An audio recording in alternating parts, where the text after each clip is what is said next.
Hello everyone.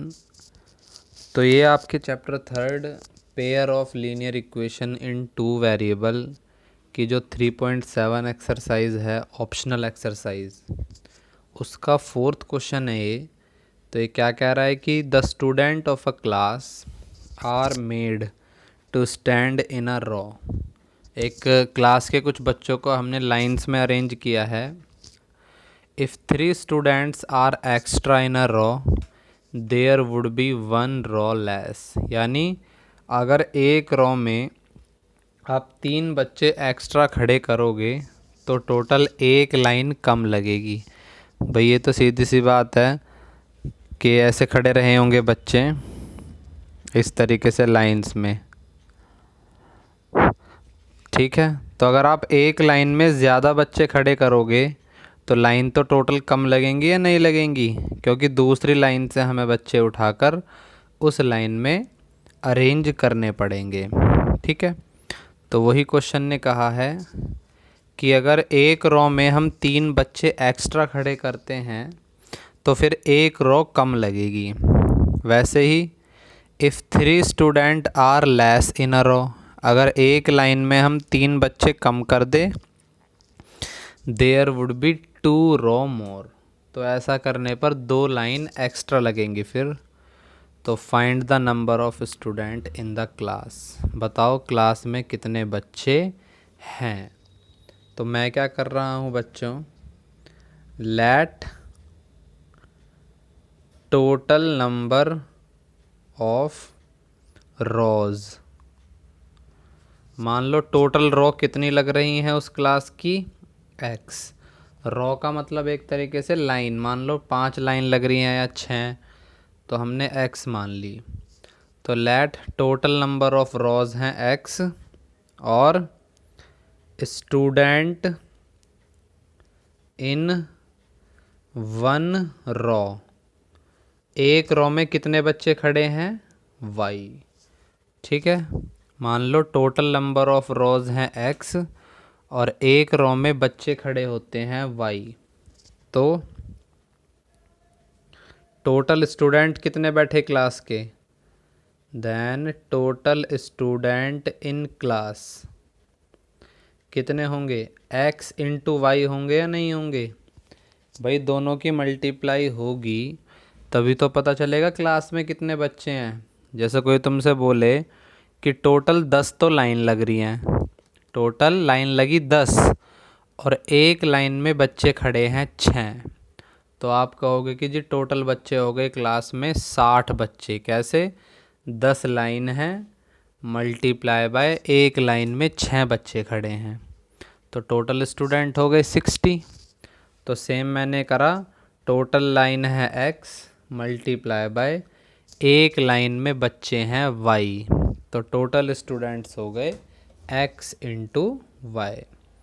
अब मैं condition 1 की बात कर लूँ, कंडीशंस के हिसाब से चलना है अब हमें।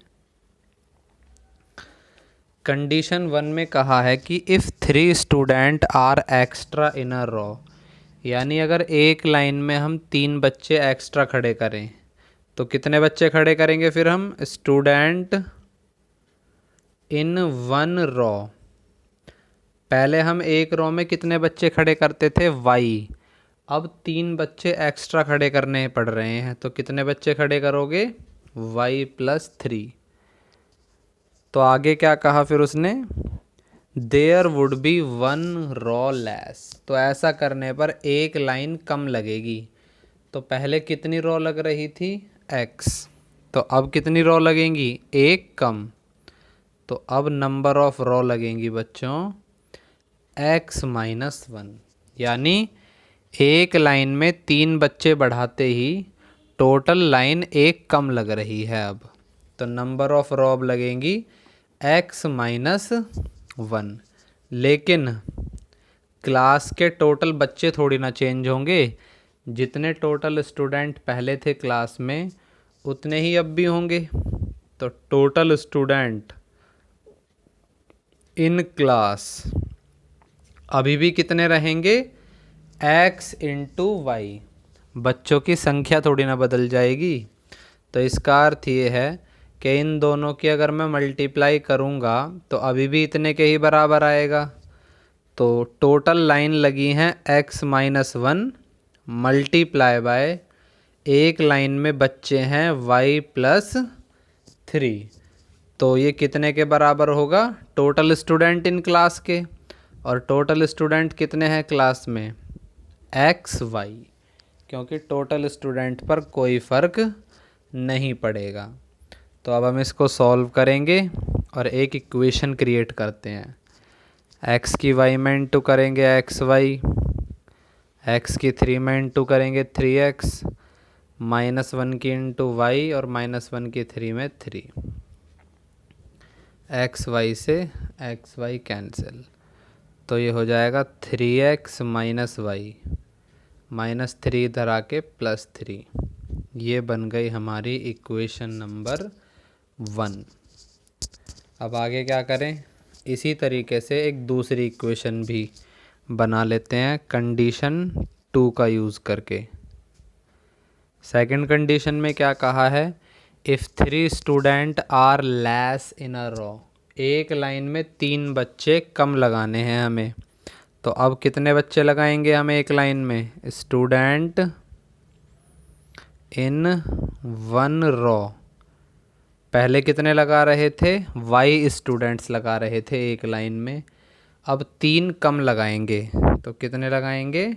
y-3। तो आगे क्या कहा? देयर वुड बी 2 रो मोर। ऐसा करने पर 2 लाइन एक्स्ट्रा लगेंगी। तो पहले कितनी लाइन लग रही थी? x, तो अब कितनी लगेंगी? 2 एक्स्ट्रा, यानी x+2। तो नंबर ऑफ रोज हो जाएंगी, पहले x लग रही थी तो अब 2 एक्स्ट्रा लगेंगी, यानी x+2। लेकिन टोटल स्टूडेंट्स पर तो कोई फ़र्क नहीं पड़ेगा, टोटल स्टूडेंट तो क्लास में उतने ही रहेंगे अभी भी। तो total number of students in class अभी भी उतने ही रहेंगे। कितने? x इंटू वाई, जितने पहले थे। तो सीधी सी बात है, अगर मैं इन दोनों की मल्टीप्लाई करूँगा तो अभी भी इतने के ही बराबर आएगा, क्योंकि टोटल स्टूडेंट तो चेंज हुए ही नहीं हैं।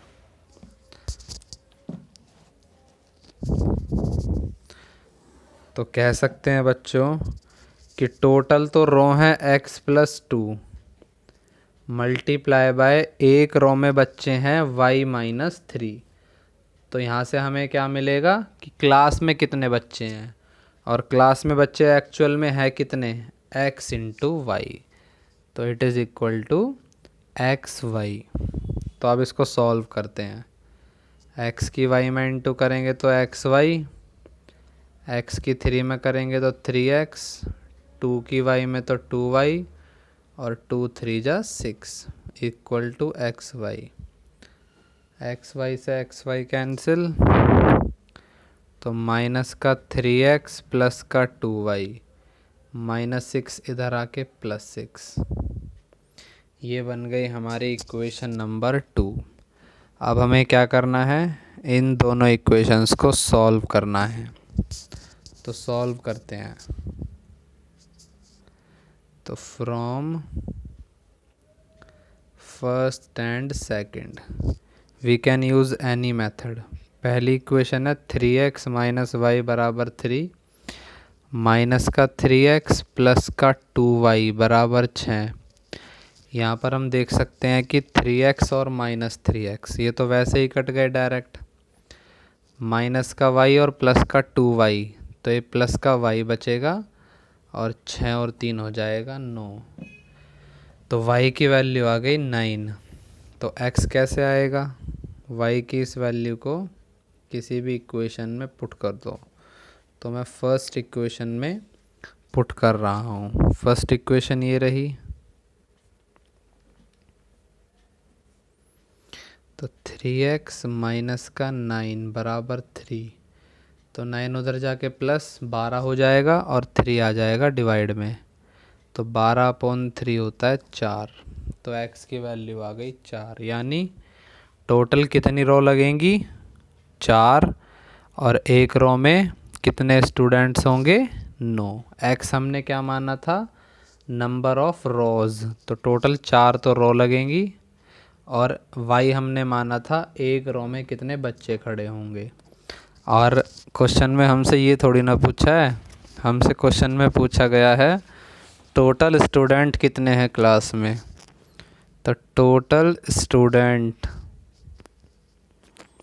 इन क्लास ये थे x इंटू वाई, और x की वैल्यू आई है 4 और y की वैल्यू आई है 9। तो टोटल क्लास में स्टूडेंट होंगे 36। तो ये है हमारा आंसर।